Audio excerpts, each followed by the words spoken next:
six figures, big price tags. A lot of small, medium businesses, and I'm saying those companies that are around 2,000 employees or less, anywhere Hmm. from 30 to 2,000 people, they get scared.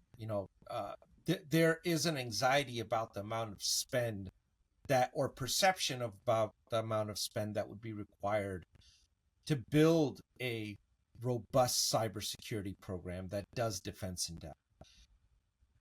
How would you advise that segment of the market to really look at building a program? What would you do for them? Yeah, I mean, I'm a big fan of being pragmatic with a solution. Um, I do cloud security in my day job, and I get this question even quite a bit there. Like, holy crap! Like, where do you start in cloud security, right? And so I tend to just say, start small by understanding kind of the scope of the problem. And so what I have done and what I would probably advise someone to do would be to just go through like an open source framework like the NIST CSF, right? Yep. Open source framework that you can download and just go through and kind of do an audit of yourself, right? You first. And you don't have to be a cybersecurity expert to do this.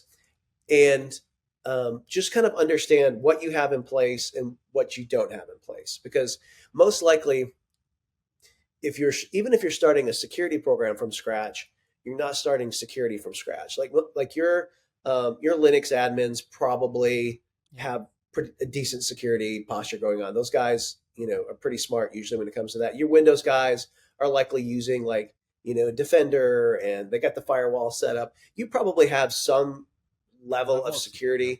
security to start with. So it's helped to understand um, just where you're at from kind of an established framework. And so I would just start with the NIST CSF. That's where I started before we had like SOC 2 and things like that in my previous roles.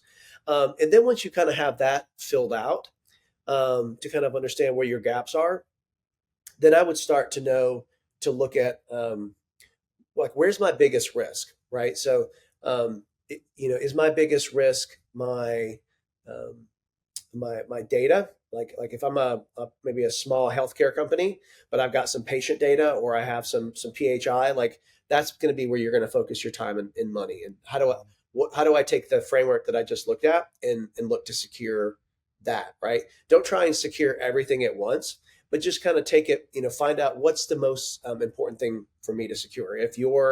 Um, if you're a small size business that's in the cloud, where you do have data stored and exposed Yep. there, then probably securing your cloud is going to be where you're going to start, because that's the most just kind of, that's just the most obvious place.